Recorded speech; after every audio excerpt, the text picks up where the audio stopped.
This is KGW News at 5. A lot of us came together tired, scared, angry, and we'll be pushing forward for more change in all of our communities. 1 week ago, 5 people were gunned down inside an LGBTQ plus nightclub in Colorado Springs. More than a dozen more were injured in the mass shooting before patrons stopped the alleged shooter. Welcome to KGW News at 5. I'm Christelle Kumwe. This week, people gathered at vigils and rallies all over to mourn the lives lost and to call for an end to gun violence. Alma McCarty attended one of those events today in Lake Oswego. Alma?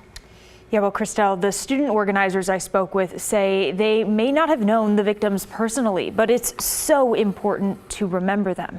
As members of the LGBTQIA plus community themselves, they felt compelled to organize this rally, this space to grieve together. Standing up and speaking out against gun violence, bigotry, and hatred. And holding silence for the lives taken by gun violence in these tragedies. Following the deadly mass shooting at Club Q in Colorado Springs that claimed the lives of 5 people last weekend, Perrin Tiemann and Flynn Williams organized a vigil at Millennium Plaza Park in Lake Oswego. They focused on the lives lost and the ongoing fight for properly enforced common sense gun laws. I was really grateful to be able to have this space to be able to mourn. I think it's really easy after a mass shooting to become desensitized because there are so many, but I think it's important to hold space for people to recognize that it's a terrible experience. It was especially important following the shooting at Club Q to show the LGBTQIA plus community, as members of that community, that we are here for them. Those in attendance Saturday, like Shannon Walton Clark, still recovering from the heartbreak. As a queer non-binary person married to a queer genderqueer person, our household just broke. I know what it's like to have a dance club and a gay bar be the only safe place. I know what it's like for that to be the sanctuary. And every time this happens, it's that feeling like it could have been one of us.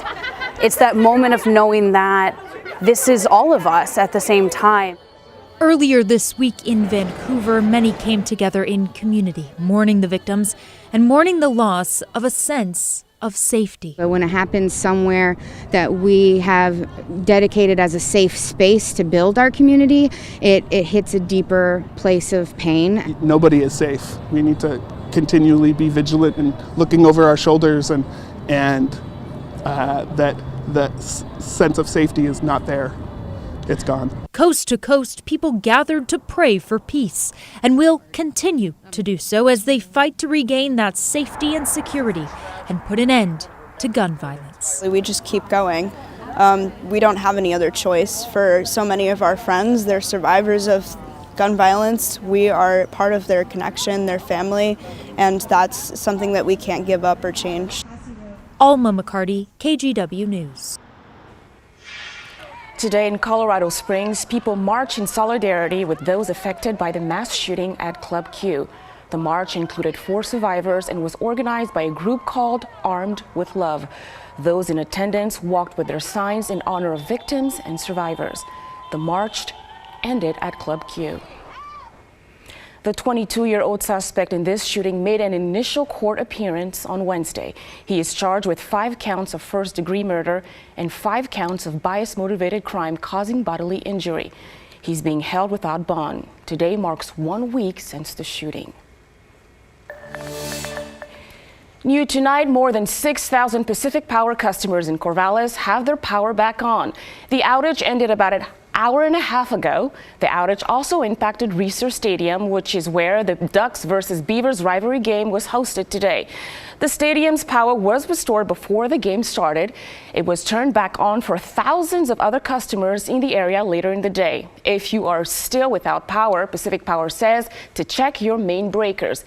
If that does not work, you can text the word out to 722-797. All right, Joe Ranieri is joining us now. And Joe, it was quite the game. I think a lot of people are upset in Corvallis if they missed that game. We'll talk more about that in about 25 minutes or so. But the weather down there was spectacular. I was watching before I came in. Beautiful blue skies out there and dry conditions, a little bit on the crisp side. But we are going to be seeing our next system move on shore here in just the next few hours. Starting to see a little bit of some light showers move in along the northern Oregon coast. But this is our next frontal system that's going to be moving on shore, bringing in some cooler air from the Gulf of Alaska. As it does, our snow levels will start to drop, especially throughout the Oregon Cascades. If you're going to be traveling in that direction, expect to see heavy snow showers late tonight and into a good part of tomorrow. With those snow showers, we'll also be seeing some very windy conditions. So here's a live look outside Timberline Lodge right now. You can see clear roads going up there. Give it a couple of hours, because I bet you when we talk again at 11 o'clock tonight, you're not going to be seeing clear roads up to Timberline Lodge. So you kind of get the idea. It's going to be a very somewhat stormy late tonight and into tomorrow. And because of that, we have some watches and warnings. Of course, you have the warnings along the Oregon coast. You have those king tides this weekend, and that purple color and pink color you're seeing throughout the central and eastern side of the state is a winter storm warning as well. So we could be seeing some heavy snow late tonight and into tomorrow. The brunt of the rain will really start to arrive after midnight. You can see some yellows and some oranges along Highway 26, and we'll start to see some of those heavier showers basically late tonight, or I should say early tomorrow morning. Drier by 10:30, 11 o'clock tomorrow morning, but still, we are still going to be looking at some very cool and showery conditions heading into the end of the weekend. And as we look at this model, we're also going to be seeing those snow levels drop. Not so much tonight and into tomorrow, but Sunday night into Monday morning. Christelle, there's a chance to see a mix of rain and snow as you head out the door on Monday morning, depending on your elevation. I'll talk more about that in just a few minutes. Sounds good. Thanks, Joe. Now let's get to your election update. Republican congressional candidate Joe Kent says he's raising money to pay for a potential recount in his race. Republican Joe Kent ran against Democrat Marie Gluesenkamp Perez for Washington's 3rd congressional seat. Though she was declared the victor, the Associated Press has called the race. The vote count is close. It's within 3,000 votes, which is less than 1%. The state of Washington automatically issues a recount within 0.5%. But Kent said his team is preparing to pay for an optional recount. Kent said he promises to accept the results of the election, but wants to make sure the final count is as accurate as possible.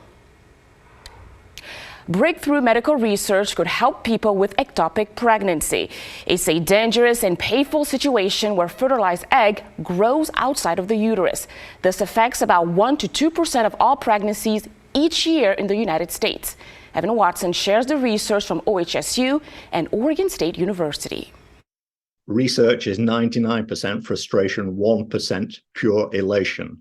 And this was definitely one of those moments of pure elation. That's for sure. And it really galvanized us to go on and do more. OHSU professor and perinatal researcher Dr. Leslie Myatt describes it as a light bulb moment. He learned about Dr. Elena Teratula's research into nanotechnology at Oregon State University and asked if they could work together. You can design some kind of nanoparticles. We can use them for ectopic pregnancy, diagnosis, and treatment.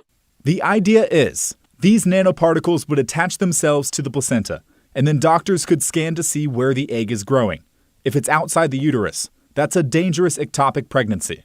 Researchers tested their hypothesis on mice, and it worked. We were all over the moon, particularly when we did the first imaging experiments where we had injected the nanoparticle and then saw it would localize to the placenta, and it just lit up like little light bulbs. And it was like, whoa, this is absolutely amazing. You know, you want to tell everyone, you just like start texting your friends, hey, see what I've done. Even friends, they don't understand anything about it. Like, hey, it's working, you know. But it didn't stop there. Myatt and Teratula discovered they could heat up the nanoparticles and it would break down the placenta, a seemingly effective treatment that's non-invasive and not painful. And then secondarily, when we went on to treat with the infrared light and cause disruption of the tissue, again, it was like, wow, that we're really onto something here.